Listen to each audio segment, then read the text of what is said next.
Filipenses capítulo número 3, verso de número 18. Quem achou, diga amém. Quem não achou, diga misericórdia.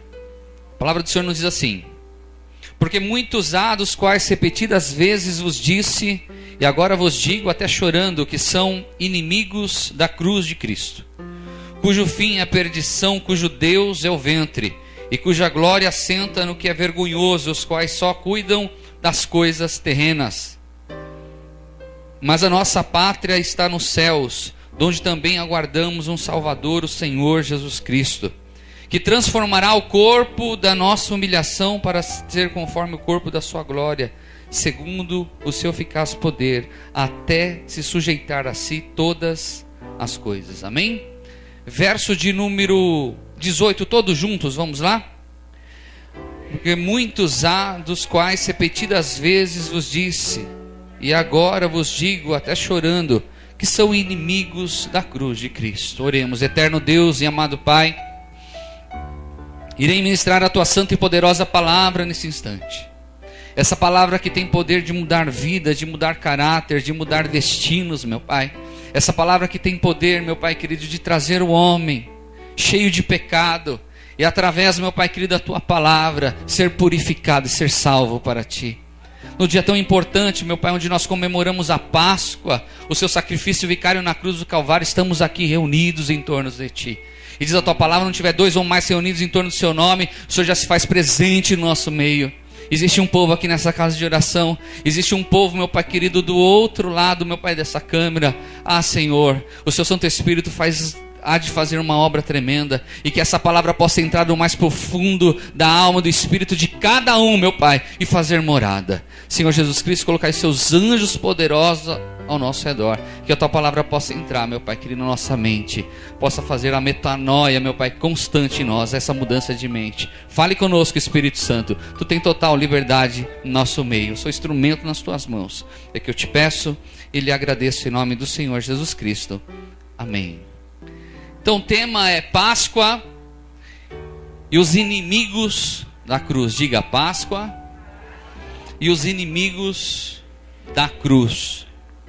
É claro que eu poderia já iniciar essa mensagem a partir da crucificação de Cristo, ou sobre a Páscoa, quando iniciou lá no êxodo do povo hebreu. Mas Deus tocou em minha vida para eu falar um paralelo, fazer uma comparação sobre a Páscoa e os inimigos da cruz de Cristo. É importante você prestar atenção nessa mensagem. É importante você compreender um pedaço desse início. Depois eu vou explicar o que é Páscoa, quem são os inimigos da cruz e assim por diante. E eu tenho a plena certeza que você será ricamente abençoado com essa palavra. Você pode glorificar a Deus? Amém. Então hoje eu vou ministrar sobre Páscoa.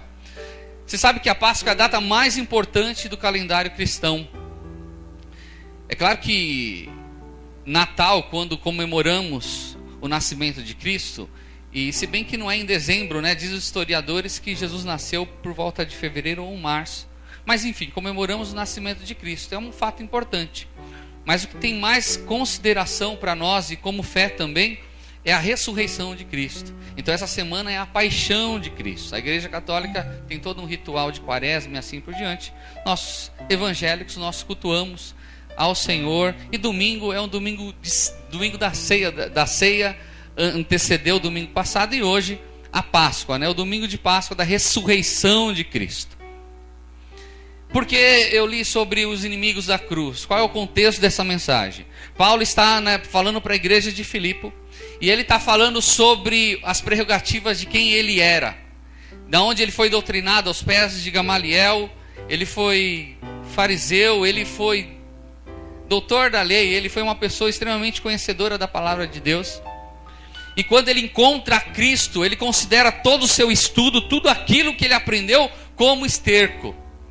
Ou seja, tudo que eu sou, nada é comparado, nada jamais será comparado à glória que eu tenho agora em conhecer o Senhor.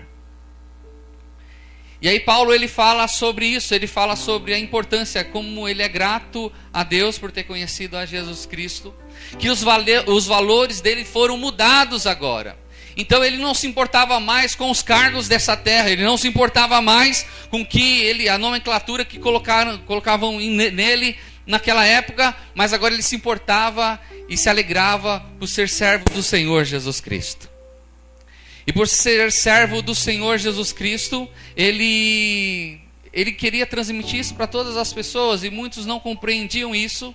E na igreja de Filipe existia uma classe religiosa, que eram pessoas conhecedoras da palavra, que ministravam a palavra, mas se tornaram inimigos de Cristo, porque eles negavam a cruz de Cristo, cuidando das coisas só dessa terra e só do seu ventre.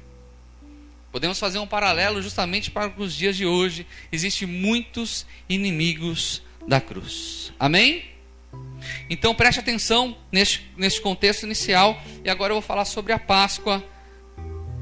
O que significa a Páscoa? Qual a relação da Páscoa com Jesus Cristo e assim por diante. Nós temos alguns irmãos aqui que estão iniciando na fé. Eu acho que nunca ouviu essa mensagem na vida ainda. Temos muitos irmãos que já estão numa longa caminhada, que, pastor, vai falar de novo disso que eu já sei 1 milhão de vezes.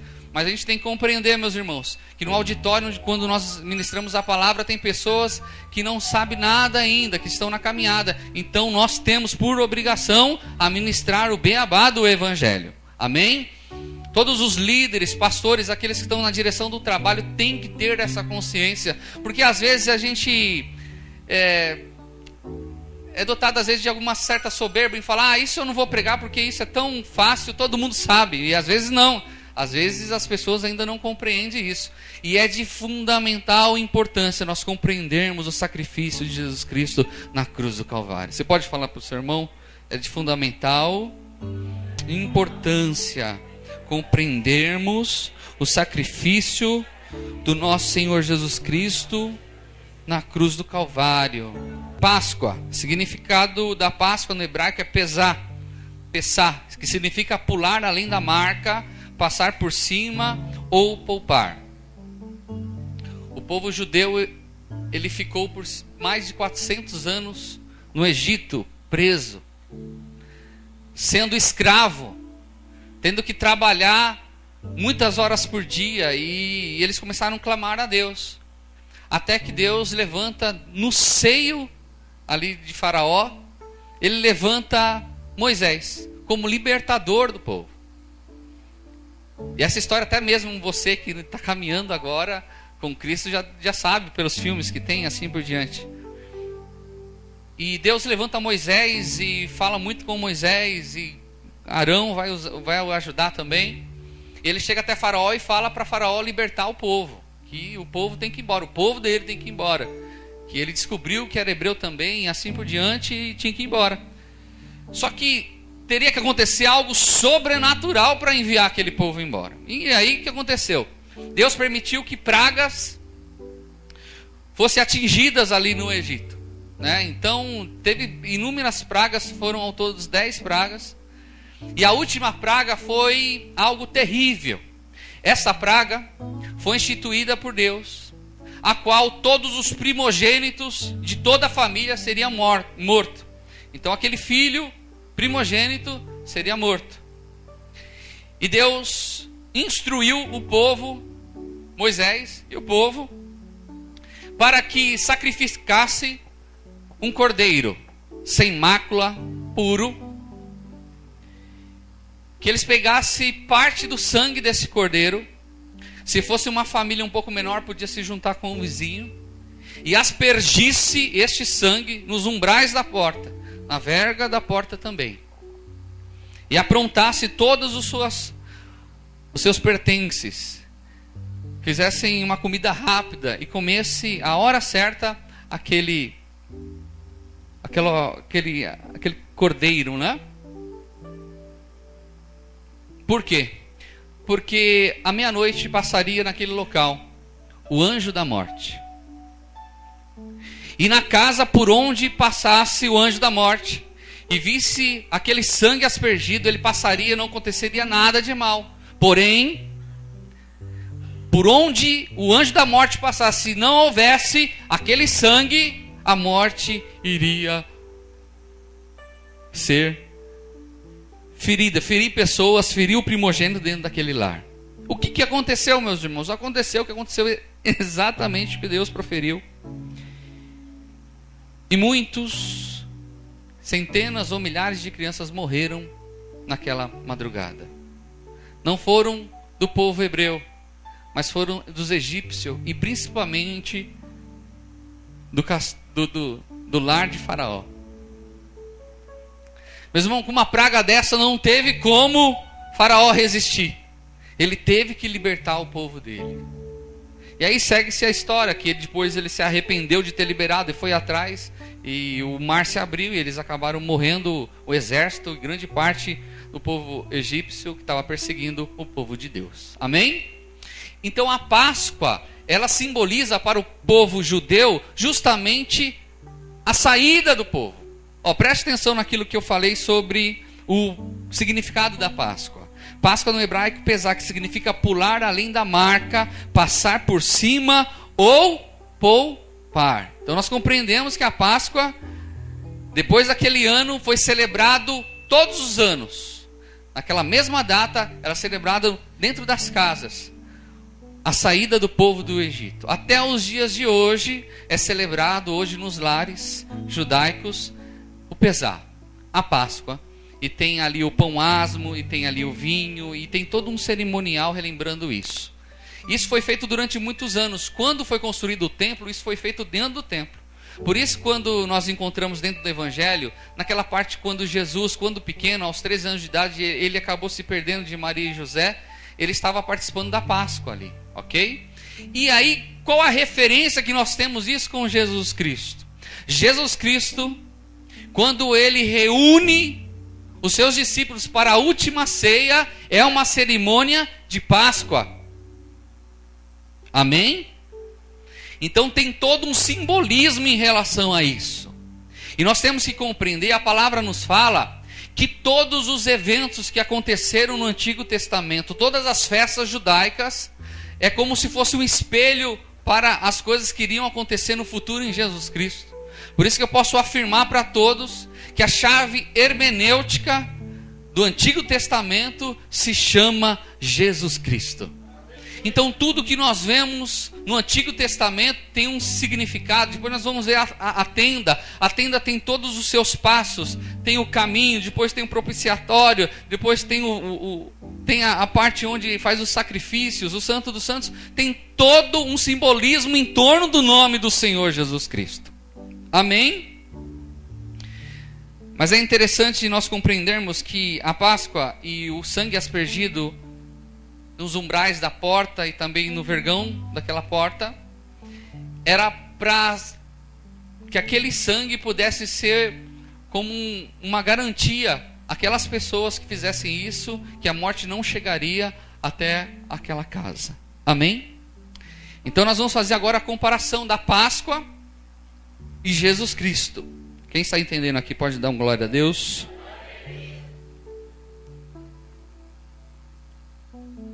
Então vamos compreender. Primeiro, a Páscoa e Jesus Cristo. Primeira comparação. A salvação do povo hebreu não foi por merecimento, mas por misericórdia. Pensa num povo duro de coração. Era aquele povo.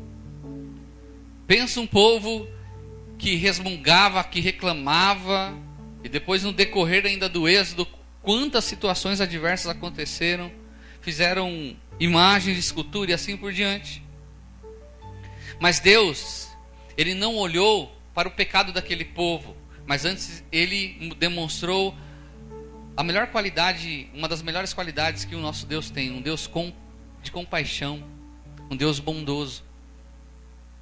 E nós vemos em Jesus, Efésios 2, de 8 a 10. Preste atenção, esse cumprimento em Jesus. Porque pela graça sois salvos por meio da fé, e isso não vem de vós, é dom de Deus. Não vem das obras para que ninguém se glorie, porque somos feitura sua, criados em Cristo Jesus para boas obras, as quais Deus antes preparou para que andássemos nelas. Amém? Porque pela graça sois salvos por meio da fé. Isso não vem de vós, é dom de Deus. Preste atenção. Nós somos salvos pela infinita misericórdia de Deus. Alguns falam que são pelas nossas obras que nós seremos salvos. Algumas religiões falam muito disso. Meus irmãos, só conhece o coração do homem e de uma mulher Deus. As motivações por que são feitas muitas caridades, às vezes não vêm de um coração puro, mas vêm por algum interesse. Eu vou ajudar fulano porque fulano pode me dar tal benefício. Eu vou ajudar, muitas empresas ajudam instituições de caridade porque eles têm isenção dentro nos impostos. Então, tem tudo isso. Então, as obras muitas vezes de um homem não refletem aquilo que é verdade. Se nós queremos ter a salvação em Cristo, não é pelo que nós fazemos para Deus, mas é pela infinita misericórdia do Senhor.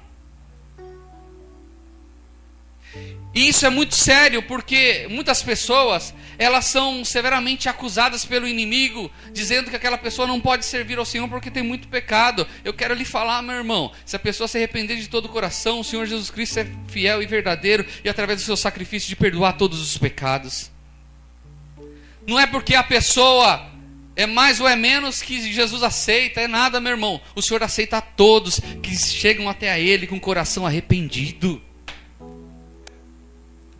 Então em Jesus, meus irmãos, se cumpre o que o Senhor fez para aquele povo.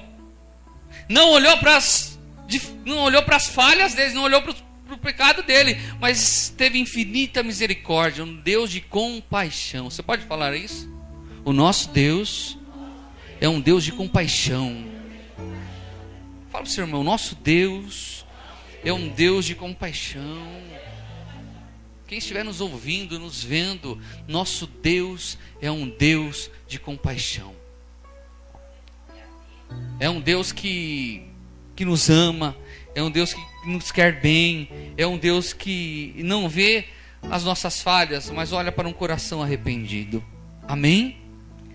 E compreendo também que não existe sacrifícios que possam fazer nós alcançarmos a Jesus. Ah, se eu construir uma grande catedral e der muito dinheiro, aí eu vou estar bem com Deus.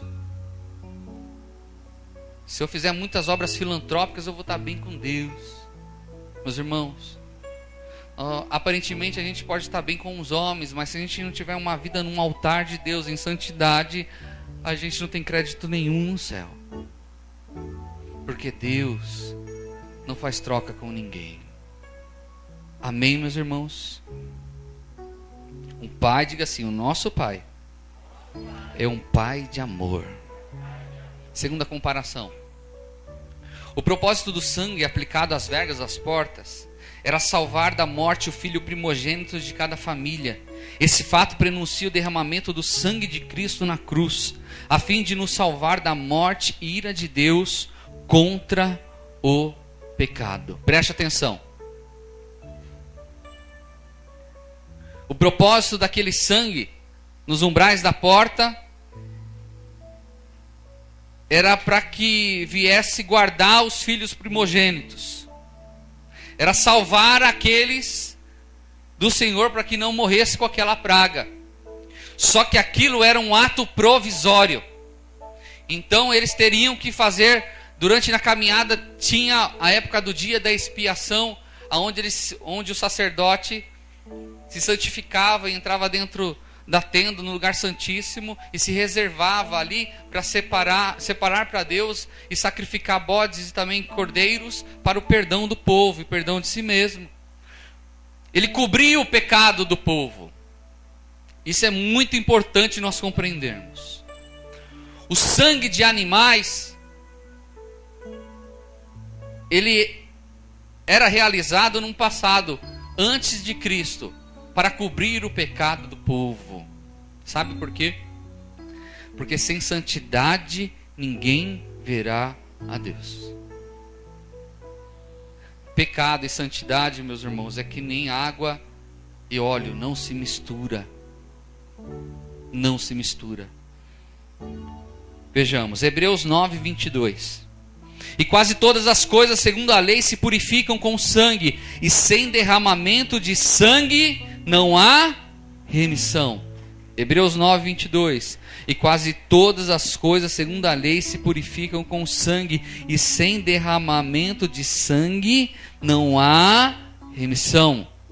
Preste atenção. Aquele sangue daqueles animais e daquele cordeiro, ele substituiu a morte. Só que era algo paliativo, era algo que teria algum tempo. Era necessário um cordeiro de Deus vir, padecer e verter o seu sangue todo na cruz do Calvário, para que houvesse não só a cobertura do pecado, mas o perdão dos pecados. Não existia na face da terra ou universo um cordeiro, um animal que poderia pagar com seu sangue pagar desse preço. Somente alguém. E esse alguém se chama Jesus Cristo. E Jesus Cristo, ele vem, encarna como homem, sofre demais. A agonia e o sofrimento do Senhor Jesus Cristo na semana da paixão é algo inimaginável aos nossos olhos. Mel Gibson foi muito feliz em fazer o filme Paixão de Cristo, e ele mesmo próprio falou que ele não conseguiu relatar fielmente o que aconteceu com Jesus. Foi trágico, mas ele foi até o fim, e para que isso cumprisse aquilo que o Senhor queria dele, ele tinha que ir até o fim. Eu quero lhe falar, meus irmãos, essa noite é uma noite de nós celebrarmos ao Senhor Jesus Cristo, porque ele foi até o fim por mim e por você. Jesus Cristo, quando ele está no Getsemane, horas antes de ser crucificado, ele dobra o seu joelho e começa a orar, e diz a palavra de Deus que a agonia toma conta dele. Tamanha era, meus irmãos, a aflição que estava sobre ele, que dos seus poros começou a sair sangue. Sabe por quê? Pecados da geração passada dele, pecados da geração presente quando ele estava aqui na terra, e os nossos pecados estavam sobre Jesus Cristo. E quando ele verteu o seu sangue na cruz do Calvário, todos os pecados de todos os seres humanos que se arrependem estão perdoados. Você pode glorificar a Deus por isso? O sangue de Jesus Cristo me purifica de todos os meus pecados. Você pode falar isso? O sangue de Jesus Cristo me purifica de todos os meus pecados. Não tem pecadinho, não tem pecadão, existe pecado. E contra, meus irmãos, um coração arrependido, contra uma pessoinha que se arrepende, é impossível Deus não perdoar. Por mais terrível que seja o seu pecado, se você tem um coração pronto a pedir perdão a Deus e se arrepender dos seus pecados, Jesus está pronto para perdoar, porque o sacrifício dele foi eficaz, foi vicário. Por isso que nós devemos exaltar a Deus em todo tempo e se alegrar com ele, porque ele sofreu, padeceu, verteu o seu sangue, ressuscitou ao terceiro dia, e devido a isso hoje nós temos a salvação nele, nós temos a vida eterna nele. Terceira comparação, o cordeiro tinha que ser perfeito, sem mácula, e era um sacrifício a servir de substituto pelo primogênito.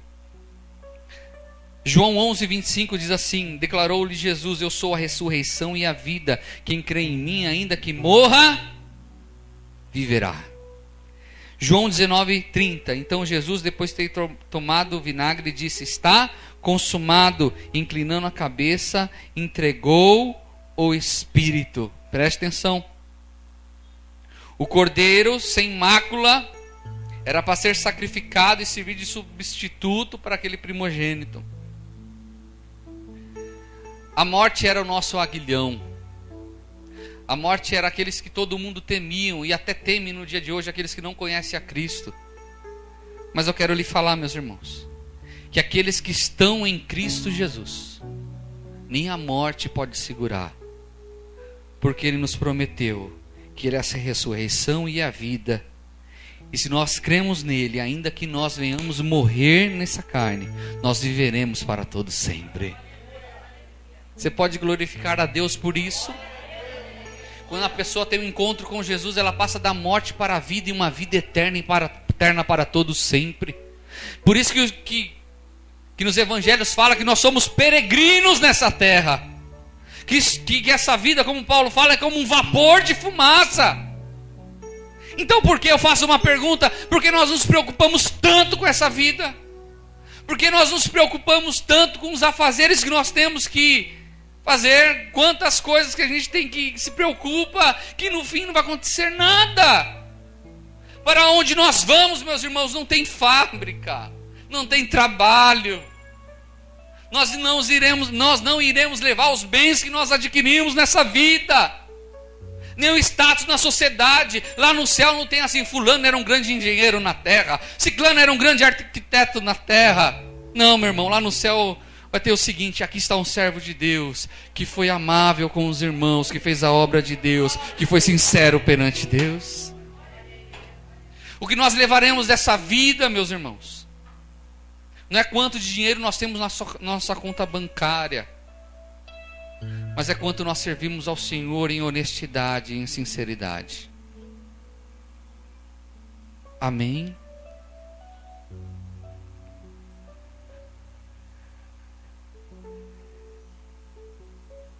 Temos a vida eterna em Jesus Cristo.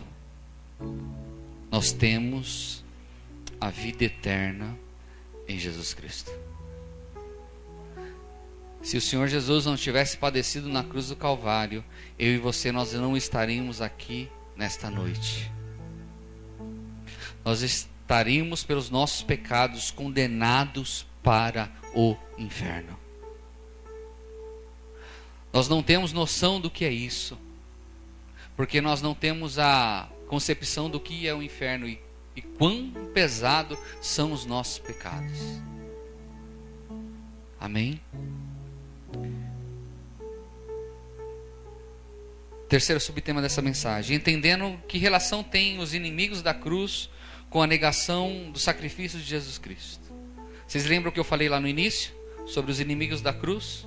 Compreenderam sobre a Páscoa? Compreenderam a relação da Páscoa com Jesus Cristo, o simbolismo? Mateus 27, 46 a 51 diz assim: cerca da hora nona, bradou Jesus em alta voz, dizendo: Eli, Eli, lama sabactani. Isto é, Deus meu, por que me desamparaste? Alguns dos que ali estavam ouvindo isso diziam: ele chama por Elias. E logo correu um deles, tomou uma esponja, ensopou-a em vinagre e pondo-a numa cana, dava-lhe de beber. Outros, porém, disseram: vejamos se Elias vem salvá-lo.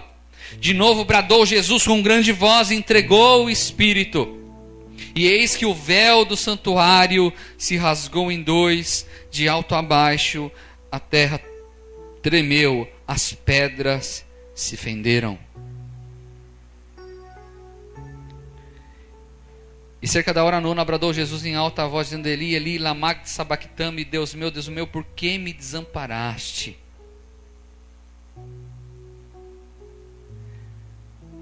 Em João 19:30 diz assim: então Jesus, depois de ter tomado o vinagre, disse: está consumado. Inclinando a cabeça, entregou o Espírito. Está consumado em grego é tetelestai, que quer dizer concluído, feito, realizado. Preste atenção. É muito sério isso.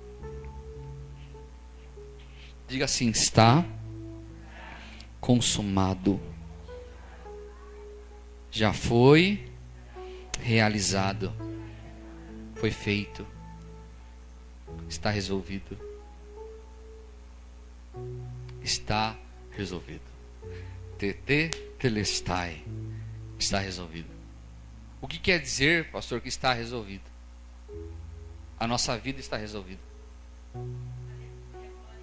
A nossa vida já foi paga pelo sangue do Senhor Jesus Cristo. Ah, pastor, não, aí é muito fácil. A graça de Deus. Por isso que Paulo fala o escândalo da cruz.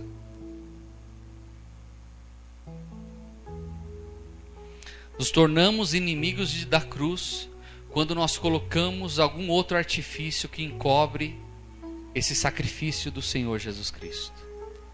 Se tornamos inimigos da cruz de Cristo quando a gente coloca algum adereço. Vão as mandingas, as simpatias, no meio nosso as campanhas mirabolantes que existem. Vem aqui 7 quarta-feira que a sua vida vai mudar. Leve a rosa ungida para sua casa, porque com essa rosa na sua casa o milagre vai acontecer e o mal vai ter que bater em retirada. Compre a meia, porque é essa meia onde você entrar, o lugar será abençoado. Beba esse copo d'água ungido, que sua vida vai ser mudada. Leve esse lençol, que esse lençol tem o suor do pregador e vai curar.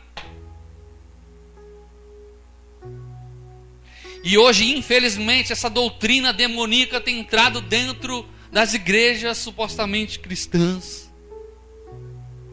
aonde tem que se fazer muitos rituais para que a pessoa se alcance o milagre de Deus.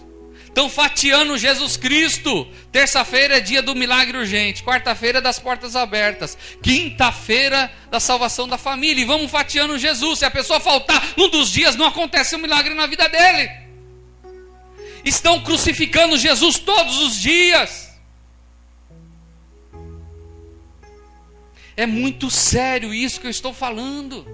Sabe por quê? Porque nossa relação com Deus não é uma relação de interesse, não é uma relação de barganha, não pode ser uma relação de troca.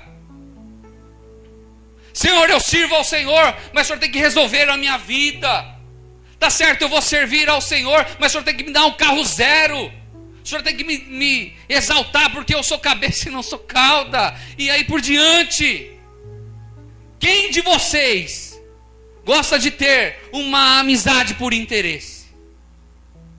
Ah, gosto tanto do fulano, ele é tão legal, ele gosta muito de mim porque ele na minha empresa lá eu vou dar um emprego para ele. Então é uma relação de amizade muito legal. Quem gosta de ter amizade por interesse? Deus também não gosta de ter amizade por interesse. Está consumado. Foi pago. Está resolvida a nossa vida, meus irmãos. Está resolvida a nossa vida. Se eu fico chateado com tudo que eu vejo hoje no meio cristão, imagine o Espírito Santo de Deus. Por isso que no dia chamado hoje, que nós celebramos a ressurreição de Cristo, é bom nós analisarmos como estamos caminhando com Deus. Pastor, então por que, se tudo está pago, eu preciso ter uma vida de consagração diante de Deus? Porque eu preciso ter uma vida de santidade, se afastando do mal? Porque eu tenho que ter bom testemunho? Porque eu tenho que ter uma vida de oração? Porque eu tenho que vir congregar? Por amor a Deus. Nada que é forçado, o Senhor recebe. Eu compreendo que no início da caminhada é difícil, não é fácil, porque é um turbilhão de dúvidas dentro da mente da pessoa, Satanás falando um monte de mentira. Eu compreendo que toda vinda para Deus é por alguma barganha, e isso é correto, não é errado. Eu estou indo para Jesus para que o Senhor venha curar o meu filho. Eu estou indo para Jesus porque eu preciso de um trabalho, e não é errado a pessoa vir devido a isso, até a pessoa conhecer quem é Jesus Cristo, porque é impossível uma pessoa que tem uma relação sincera com Jesus Cristo não se apaixonar por Ele. Uma pessoa que se afasta do caminho é porque nunca encontrou o caminho de Jesus Cristo. Não tem como sentir a presença de Deus, não tem como estar na presença dEle e se afastar dEle. Não existe. Tudo tem que ser feito por amor. Sem amor de nada vale. E na eternidade, o que vai sobressair é o dom chamado amor. Amém, meus irmãos? 1 Coríntios 1,18, porque a palavra da cruz é deveras loucura para os que perecem, mas para nós que somos salvos é poder de Deus. Para muitos isso parece ser uma loucura. O sacrifício de Jesus parece ser algo incompreensível para muitas mentes, mas não é. É pela fé que nós alcançamos essa graça do Senhor, esse favor imerecido do Senhor. E no dia de hoje, nós comemoramos a nossa libertação, a nossa salvação, a eternidade com Ele. Que jamais sejamos inimigos da cruz de Cristo. Que nós tenhamos a maturidade de caminhar com Ele. É muito bom a gente receber profecia. É muito bom. E por esses dias, Deus falou muito comigo, eu a caminho de uma reunião. E no outro dia, Deus toma a vida de uma serva de Deus e fala exatamente aquilo que Deus falou para mim. Com as mesmas palavras. É bom. É bom, a gente precisa. Só que a minha fé não está firmada em profecias. A minha fé não está firmada em homens e mulheres. A sua fé não pode estar firmada no pastor, porque eu sou falho. Mesmo que eu queira todos os dias me santificar para Deus, eu nunca serei do jeito que você quer que eu seja. As decepções muito vêm em vida de pessoas porque eles colocam seu alicerce em líderes. E líderes são falhos. A minha fé tem que ser alicerçada em Jesus Cristo. Pois quando a minha fé é alicerçada em Jesus Cristo, eu sou como um monte de Sião que nunca mais, jamais vai se abalar, mas vai permanecer para todo sempre.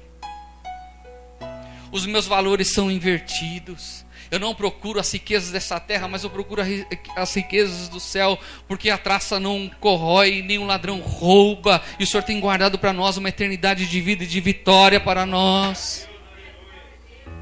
Quando eu compreendo o sacrifício de Jesus, eu tenho uma vida em paz, porque eu sei que tudo coopera para o bem daqueles que amam a Deus. Quando eu compreendo, meus irmãos, o que o Senhor Jesus fez por nós, eu tenho uma vida em paz. Por mais difícil que seja, é a enfermidade que assolou, é a dificuldade que tem tomado conta. O máximo que pode acontecer é você morrer, mas para nós não tem problema algum, porque nós já temos a vida eterna em Jesus Cristo. O problema nosso, meus irmãos, é que nós somos imediatistas. O problema nosso é que a gente quer que a coisa se resolva no dia chamado hoje. A gente não consegue esperar. A gente não compreende o trabalhar de Deus na nossa vida. E para tudo tem um propósito diante de Deus. Se a gente tem passado algum problema sério na nossa vida, estamos diante do altar de Deus, caminhando como Ele quer que nós venhamos caminhar. E se aquilo trágico está acontecendo, é para o nosso bem. Deus está querendo nos ensinar algumas coisas. Porque Deus é um Deus bom, bondoso e carinhoso. Eu posso sentir a presença do Senhor no meio de nós. Oh, aleluia.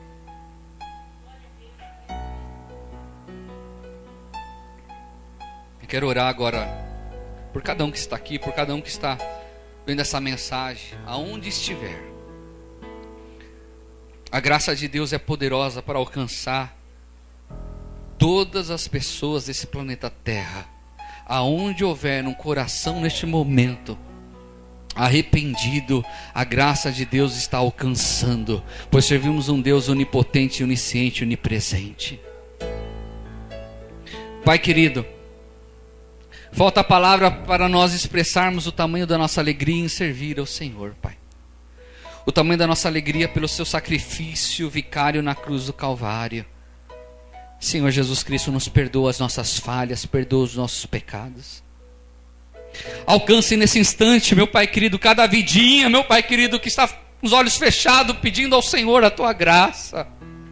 Pai querido, quantos que estão nos ouvindo e nos vendo, meu Pai, que estão olhando para os seus pecados e falando, eu não tenho mais solução, eu não sou nada. Eu quero lhe falar que Tu és um escolhido e uma escolhida do Senhor Jesus Cristo. que o sangue dele, vertido na cruz do Calvário, é poderoso para nos perdoar de todos os nossos pecados, de todos os nossos erros. Contra um coração contrito, é impossível Deus não receber essa pessoa. Deus não se alegra da soberba, Deus não se alegra daqueles que têm um coração duro, mas Deus está com os braços abertos para receber tanto quantos queiram se achegar até a Ele com humildade e amor. Senhor, que a Tua obra vicária possa ser algo permanente nas nossas vidas, com essa consciência do Evangelho. Que nós não venhamos fazer barganhas contigo, que nós não venhamos caminhar, meu Pai querendo fazer troca com o Senhor, mas antes nós venhamos, meu Pai querido, caminhar contigo com amor. Espírito Santo, seja o nosso melhor amigo. Você pode falar isso? Espírito Santo, seja o meu melhor amigo. Pai querido, sobre as vidinhas que estão passando por problemas muito difíceis, meu Pai, Tu és poderoso para alcançar, Senhor. Tu és poderoso para alcançar, Tu és poderoso para alcançar, Tu és poderoso para alcançar. Liberta a vida, Senhor. Cura, meu Pai querido, vidinhas que estão enfermas na carne e muitas que estão enfermas na alma. Cura, Pai querido, cura para que o Teu nome seja glorificado, para que o Teu nome seja exaltado. Senhor, faça o Teu operar, o Teu agir, meu Pai, onde essa palavra de esperança está chegando. Ah, Senhor, eu sei que é eficaz a Tua palavra. A Tua palavra, meu Pai, é verdadeira e ela que nos limpa. Senhor Jesus Cristo, pode ser loucura para muitos, mas para nós é poder, Pai. É poder, Pai querido. Que a alegria do Senhor possa invadir corações. Eu dou uma ordem agora a toda ansiedade maléfica, a toda opressão demoníaca em vida de pessoas, que sejam libertas agora em nome do Senhor Jesus Cristo, em nome do Senhor Jesus Cristo. E anelamos fielmente ao Senhor, Pai. Maranata, ora vem, Senhor Jesus Cristo. A nossa esperança está no céu. A nossa cidade não é na terra, mas a nossa cidade é na Nova Jerusalém. As nossas vestes não são vestes da moda, mas seremos, meu Pai, revestido de vestes celestiais, um corpo glorificado. Anelamos pelo milênio, anelamos por reinar com o Senhor nessa terra e no universo. Que sejamos espirituais, Pai querido, e menos carnais. Que sejamos espirituais e menos carnais. Que venhamos cada vez mais nos alegrar em Ti, comungar com nossos irmãos, ajudar um ao outro em santidade e sermos servos como Tu queres que nós sejamos, Senhor. Pai, muito obrigado. É que eu te peço e te agradeço em nome do Senhor Jesus Cristo. Amém. Vamos aplaudir bem forte ao Senhor Jesus.